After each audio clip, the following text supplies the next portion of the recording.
Bon après-midi. Ce n'est pas un jour comme les autres. C'est un jour spécial, réservé à la mémoire du génocide des Tutsis au Rwanda.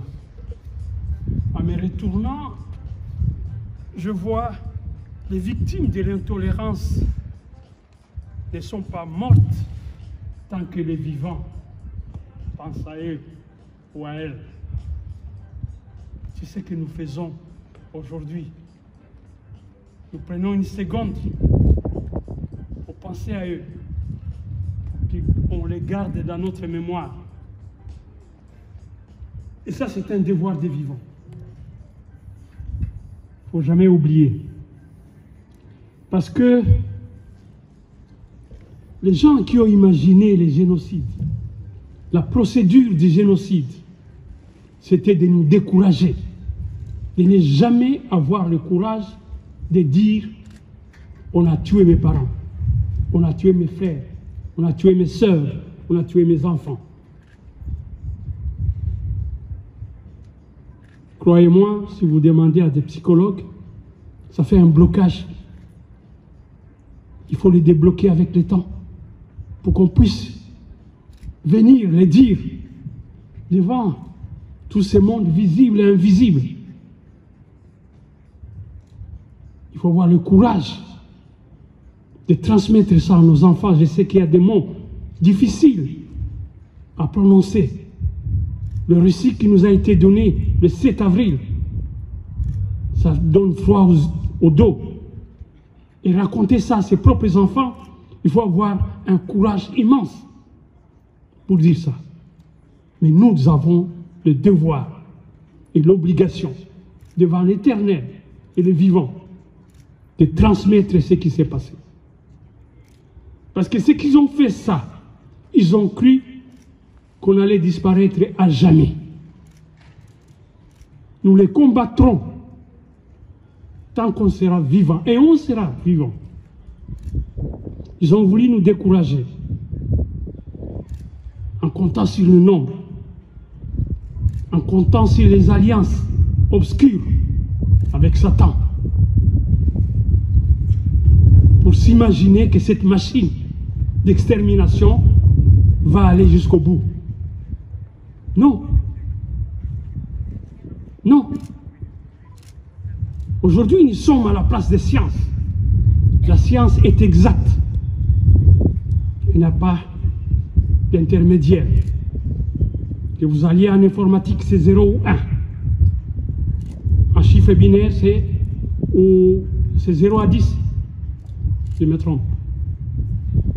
Donc, qu'on vienne nous raconter avec des discours qu'on va chercher dans les arcanes de la politique politicienne,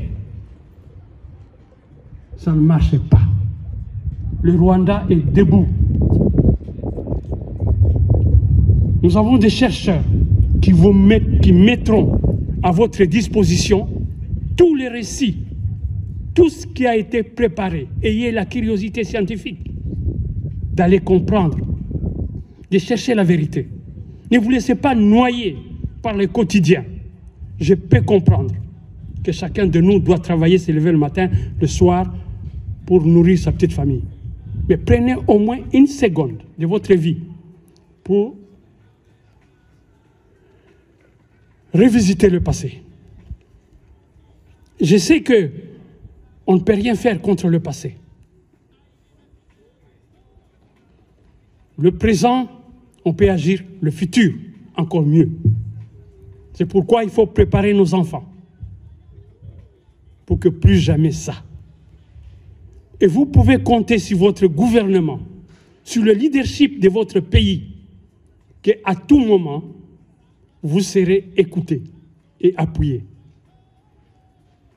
Nous venons de passer 2 ans et demi cloîtrés dans nos maisons à cause d'une pandémie qu'on n'a pas cherchée, qu'on n'a pas inventée, qu'on n'a pas invitée dans notre vie. Mais elle était là. Vous avez survécu. Aujourd'hui, les rescapés sont encore beaucoup, ils sont reculés dans la reconstruction de leur personne à cause de ça. Il y a trop de traumatismes. Parce que le fait de rester à la maison, ça les a poussés encore à les revisiter seuls, sans appui. Et ça nous fait reculer dans notre démarche, dans notre envie de nous reconstruire pour un monde meilleur. Et dans ce monde meilleur, nous invitons tout le monde. On ne fait pas de ségrégation. On ne fait pas de ségrégation. Tout le monde est invité. Un Rwanda ouvert. Petit, grand, gros, vieux, tout le monde est là. Et c'est ça qui va faire la richesse du Rwanda. Et aujourd'hui, vous êtes là pour le montrer à la face du monde. Je voudrais particulièrement remercier le bourgmestre fait en fonction de la ville d'Ottigny pour ses mots gentils et son engagement qu'il vient de prendre devant vous. Parce que c'est avec ce genre de gestes qu'on va changer le cours des événements, qu'on va changer l'incompréhension. Et ça va être la compréhension. Croyez-moi, aujourd'hui nous sommes ici, mais il y a d'autres, des petits magiciens qui sont quelque part en train d'inventer un contre-discours pour vous laisser croire que non, vous n'allez pas y arriver. Parce que pendant 30 ans, ils n'ont fait que ça. Ils se sont crus invisibles, invincibles. Je ne sais pas d'où est venue cette force qui est appartenue à nos compatriotes FPR Nkotani qui ont arrêté les génocides. Mais ça s'est arrêté.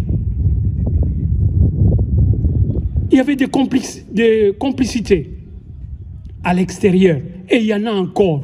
Ne vous leurrez pas. Dans cette démocratie où tout est permis, chacun aura son discours. Mais croyez à ce que vous faites. Croyez à votre combat. C'est le message que je voudrais vous délivrer aujourd'hui. Il ne faut pas vous laisser intimider. Non, oui.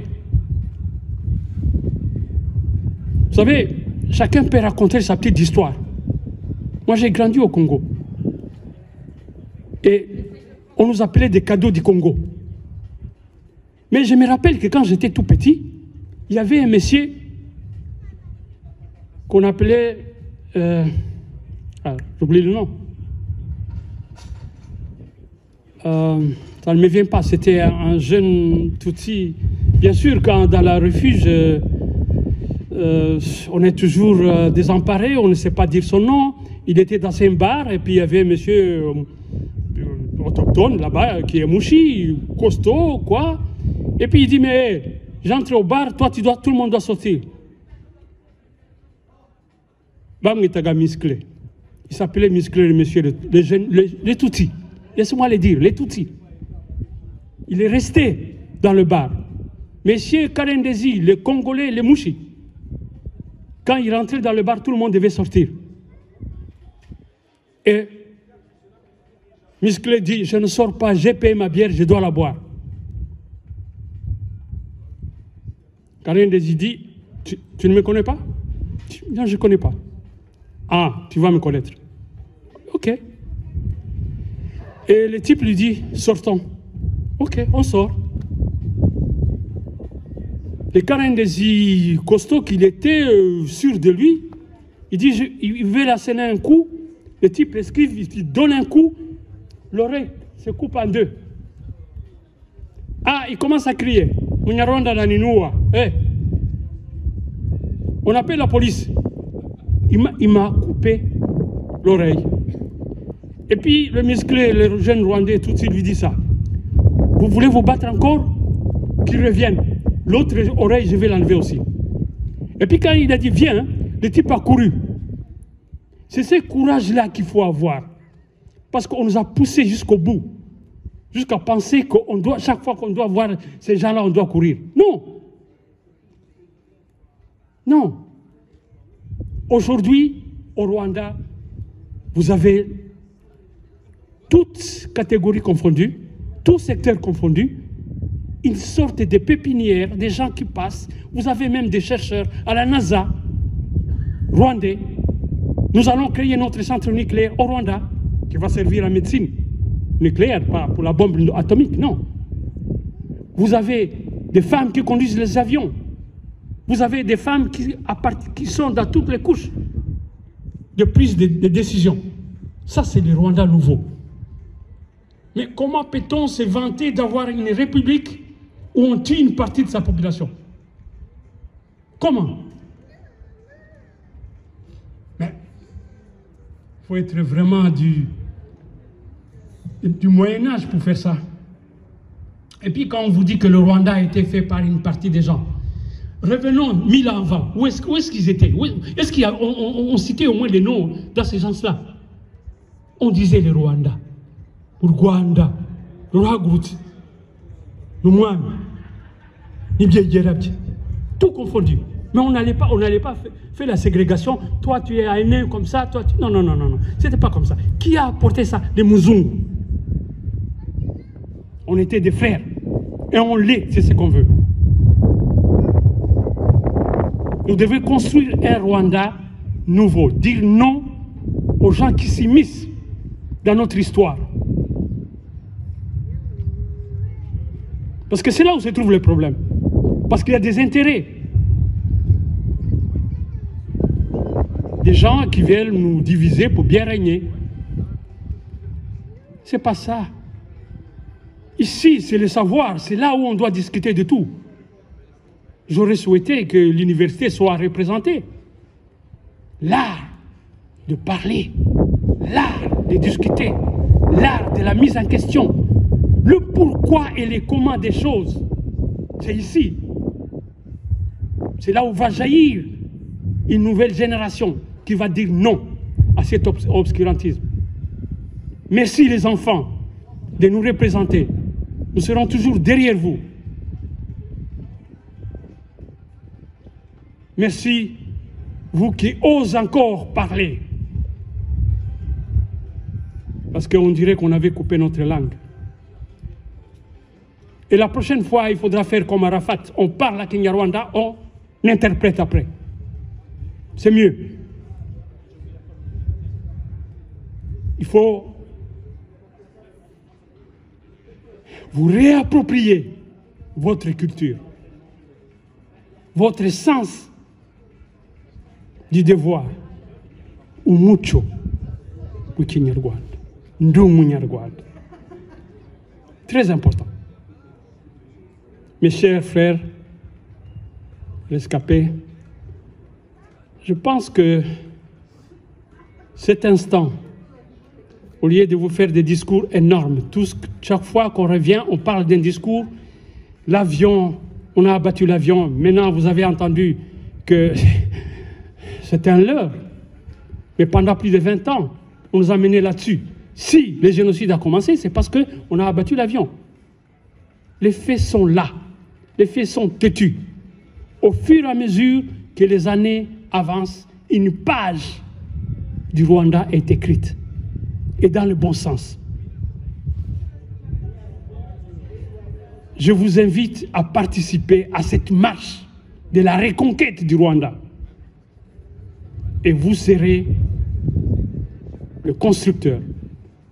Vous serez les gens qui vont montrer... Parce qu'il y a une chose que vous devez comprendre. Hein. Ce n'est pas les autres qui vont vous faire... vous voyez, on est en train de parler ici, on prend son verre, c'est la démocratie. Chez nous, quand une ambulance passe, on sait, on respecte. Nous devons nous habituer aussi à ce monde démocratique. Respecter le droit des autres, mais qu'on respecte les nôtres aussi. Il n'y a pas de sous-hommes.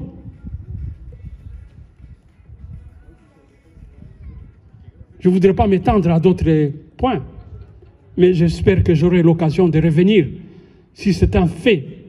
C'est une position qui sont prises par votre pays, par votre leadership. Et on se met à critiquer, parce que les gens ont une prisme d'analyse en regardant la carte de l'Afrique. On voit un petit bout, c'est le Rwanda. On dit petit pays, petites gens. C'est le contraire.